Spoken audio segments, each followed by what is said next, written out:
안녕하세요. 네, 10분 성경의 보통 목사입니다. 오늘은 저와 함께 아브라함의 생애를 살펴보겠습니다. 성경 속에 기록된 아브라함의 생애를 쉽고 짧게 정리해 보겠습니다. 영상을 끝까지 보세요. 아브라함은 성경에서 가장 중요한 인물 가운데 한 사람입니다. 하나님께서는 한 사람인 아브라함을 부르셔서 한 민족을 이루시고 그 민족을 통해 예수 그리스도를 보내셨거든요. 그래서 아브라함의 이야기는 단순히 한 사람의 일대기가 아니라 하나님의 구원 역사가 시작되는 이야기라고 할 수 있습니다. 아브라함은 본래 아브람이라는 이름으로 불렸죠. 그는 메소포타미아의 번영한 도시였던 갈대아 우르에서 태어났습니다. 그의 아버지는 데라였고 여호수아 24장에 따르면 그의 집안은 하나님이 아닌 다른 신들을 섬기던 가정이었죠. 하나님께서는 우상을 섬기던 데라의 가문 가운데 아브라함을 부르셔서 그를 통해 새로운 언약의 역사를 시작하셨습니다. 이 데라는 가족을 데리고 가나안으로 향했지만 중간에 하란에 머물렀고 그곳에서 생을 마치게 됩니다. 이후 아브라함이 75세가 되었을 때 하나님께서 그를 부르시죠. 너는 너의 고향과 친척과 아버지의 집을 떠나 내가 내게 보여줄 땅으로 가라. 하나님께서는 아브라함에게 큰 민족을 이루게 하시고 복을 주시며 모든 민족이 너를 통해 복을 받을 것이라고 약속하셨습니다. 아브라함은 목적지도 모른 채 하나님의 말씀만 붙들고 길을 떠나게 되었죠.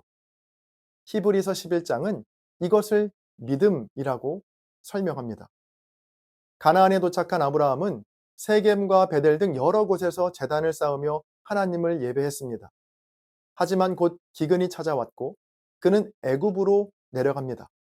그곳에서 자신의 목숨이 두려워 아내 사라를 누이라고 속이죠. 결국 바로가 사라를 데려갔지만 하나님께서 개입하셔서 사라를 지키셨고 아브라함은 애굽을 떠나게 됩니다.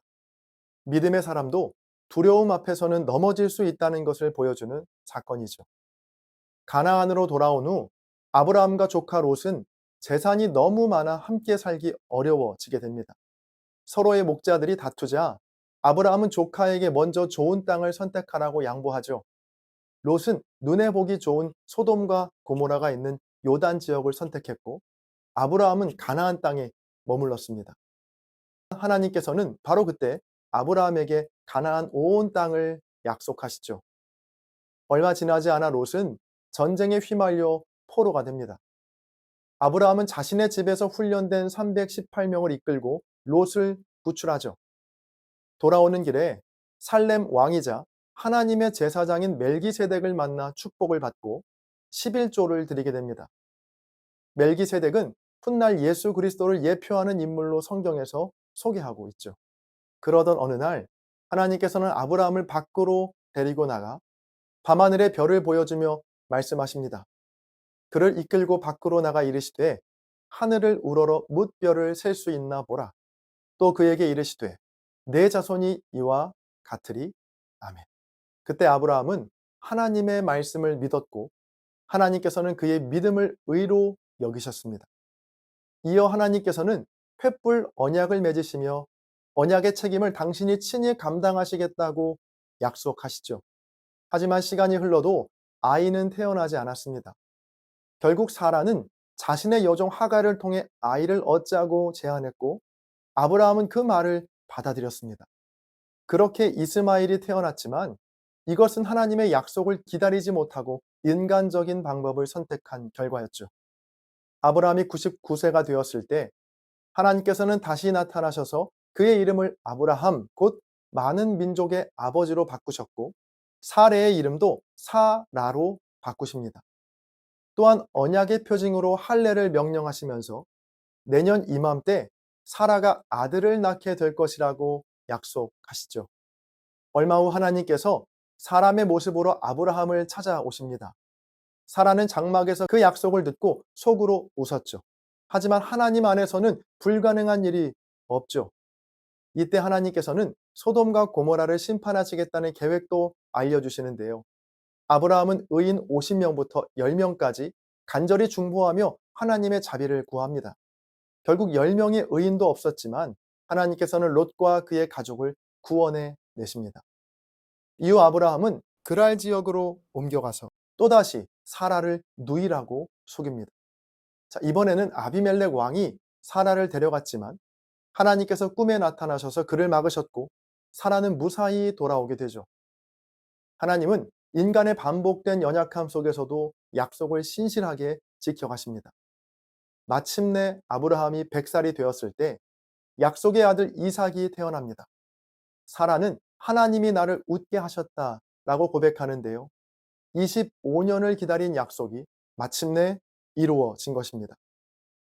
이후 하갈과 이스마엘은 아브라함의 집을 떠나게 되었고 하나님께서는 이스마엘 또한 큰 민족을 이루게 하시겠다고 약속하십니다. 또 아브라함은 브에세바에서 아비멜렉과 언약을 맺고 그곳에 에셀나무를 심으며 영원하신 하나님께 예배합니다. 그리고 아브라함의 생애에서 가장 유명한 사건이 찾아오는데요. 하나님께서는 사랑하는 아들 이삭을 모리아 산에서 번제로 드리라고 명령하십니다.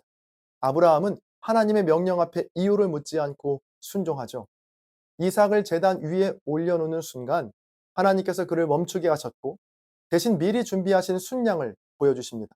그래서 그곳의 이름을 여호와께서 준비하신다라는 뜻의 여호와 이레가 되었습니다. 이 사건은 훗날 하나님께서 독생자 예수 그리스도를 우리를 위해 내어주실 십자가를 미리 보여주는 놀라운 예표이기도 합니다. 세월이 흘러 사라는 127세에 세상을 떠납니다. 아브라함은 가나안에서 처음으로 자신의 땅이 된 막벨라 굴을 구입하여 사라를 그곳에 장사했죠. 이후 그는 가장 신뢰하는 종을 보내 이삭의 아내를 찾게 했고 하나님의 인도하심 속에서 리브가가 이삭의 아내가 됩니다. 아브라함은 말년에 그두라와 재혼하여 여러 자녀를 두었지만 하나님께서 약속하신 언약은 이삭을 통해 이어집니다. 그는 자신의 모든 소유를 이삭에게 물려주고 다른 자식들에게도 재산을 준 뒤에 그들은 동쪽 땅으로 떠나보냅니다. 마침내 아브라함은 175세를 살고 하나님의 품에 안깁니다. 그의 장래는 이삭과 이스마엘 두 아들이 함께 치렀고 그는 사랑하는 사라 곁인 막벨라 굴에 묻히게 됩니다. 아브라함은 완벽한 사람이 아니었습니다. 두려움 때문에 거짓말을 하기도 했고요. 하나님의 약속을 기다리지 못해서 자신의 방법을 선택하기도 했습니다. 자, 그러나 그는 넘어질 때마다 다시 하나님의 약속을 붙들었습니다. 그래서 성경은 아브라함을 실수하지 않은 사람이 아니라 끝까지 하나님의 약속을 믿었던 사람으로 기억합니다. 그리고 그 약속은 그의 후손으로 오신 예수 그리스도를 통해 온 세상에 이루어지게 되죠. 지금까지 믿음의 조상 아브라함의 생애를 살펴봤습니다. 저는 다음 영상에서 뵙겠습니다. 감사합니다.